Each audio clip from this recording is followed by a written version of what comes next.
నమస్తే, welcome to our voice. నేను journalist నవత. Work board సవరణ అనేది ఎందుకు అవసరం, ఎందుకు ఆ సవరణ చేయాల్సి వచ్చింది అనేది కేంద్ర ప్రభుత్వం చాలా క్లియర్ గా చెప్పి పార్లమెంట్ లో, లోక్సభలో, రాజ్యసభలో సుదీర్ఘ చర్చ జరిగిన తర్వాత వర్క్ బోర్డు సవరణ చట్టాన్ని తీసుకొచ్చారు. ఈ చట్టం తీసుకొచ్చాక పశ్చిమ బెంగాల్లో జరిగిన మారణ హోమం మనందరికీ తెలుసు.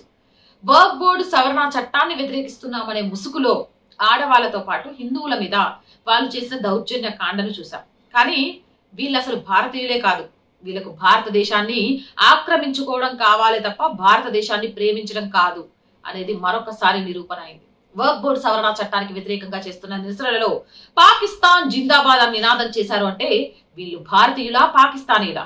వీళ్ళందరినీ కూడా పాకిస్తానీలుగా గుర్తించి ఈ దేశం నుంచి తరిమి కొట్టాల్సిన అవసరం ఉందా లేదా? ఇవన్నీ వినే ముందు ఒకసారి మీరు ఆ వీడియో చూసేయండి.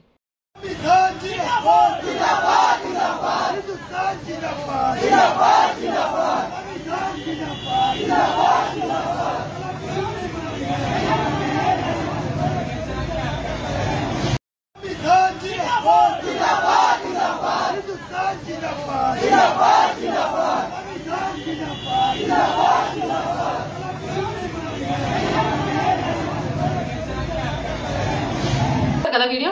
ఆ వీడియో చూస్తుంటే మీకు కూడా రక్తం ఉడికిపోతుంది కదా. ఈ నా కొడుకులను దేశం నుంచి తరిమి కొట్టాలి అనిపిస్తోంది కదా. నాకైతే అలానే అనిపించింది.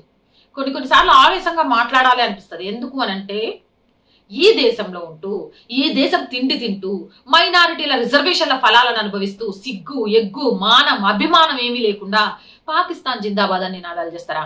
పోయి బతకండి పాకిస్తాన్ లో. హెబ్బే, బతకడానికి పాకిస్తాన్ బతికిరాదు. వీళ్ళకు భయం. ఆడికి పోతే తిండి ఉండదు, ఎక్కడ ఊచకోత వస్తారో తెలియదు, వాళ్ళల్లో వాళ్ళే కొట్టుకొని చేస్తారని. కానీ ఈడ తినుకుంటూ ఆడ పాట పాడతారు.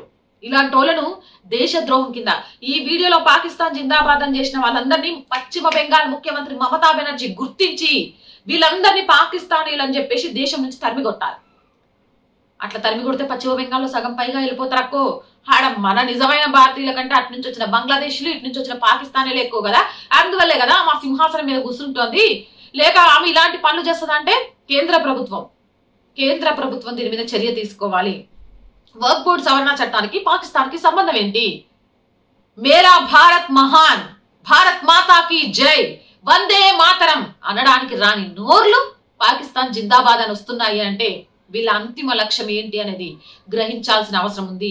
ఇలాంటి వాళ్ళను దేశం నుంచి తరిమి కొట్టాల్సిన అవసరం ఉంది. కేంద్ర ప్రభుత్వం ఈ వీడియో ద్వారా, ఇది సోషల్ మీడియాలో చాలా వైరల్ గా మారింది, వర్క్ బోర్డు సవరణ చట్టాన్ని అడ్డం పెట్టుకొని దేశద్రోహం చేయడానికి సిద్ధంగా ఉన్నారు అని కేసు నమోదు చేసి ఈ నిరసనలో పాల్గొని పాకిస్తాన్ జిందాబాద్ అని చెప్పిన ప్రతి ఒక్కరిని ఈ దేశం నుంచి బహిష్కరించాలి మనస్ఫూర్తిగా మేము కోరుకుంటున్నాం.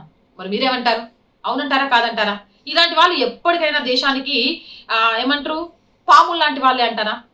ఇలాంటి వాళ్ళను తరిమి కొట్టాల్సిన అవసరం ఉందంటారా, లేదంటారా? కామెంట్ సెక్షన్ లో పెట్టేయండి. మోర్ వీడియోస్ కోసం ఛానల్ వెంటనే సబ్స్క్రైబ్ చేయండి. అండ్ ఆర్థికంగా ఆ వాయిస్ కి చేతుగా నిలవండి. ఆర్థికంగా సపోర్ట్ చేయాలంటే సబ్స్క్రిప్షన్ పక్కనే జాయిన్ అనే బటన్ ఉంటుంది. 1 to 5 లెవెల్స్ ఉంటాయి. ఏదో ఒక లెవెల్లో సపోర్ట్ చేయండి. అలాగే స్క్రీన్ మీద గూగుల్ పే, ఫోన్ పేతో పాటు అకౌంట్ డీటెయిల్స్ కూడా ఉంటాయి. మీకు తోచిన సహాయాన్ని చేయొచ్చు. అలాగే వ్యాపార ప్రకటనల కోసం, ప్రజా సమస్యల్ని తెలియజేయడానికి 8328500576 నెంబర్ని సంప్రదించండి. జై హింద్, జై భారత్.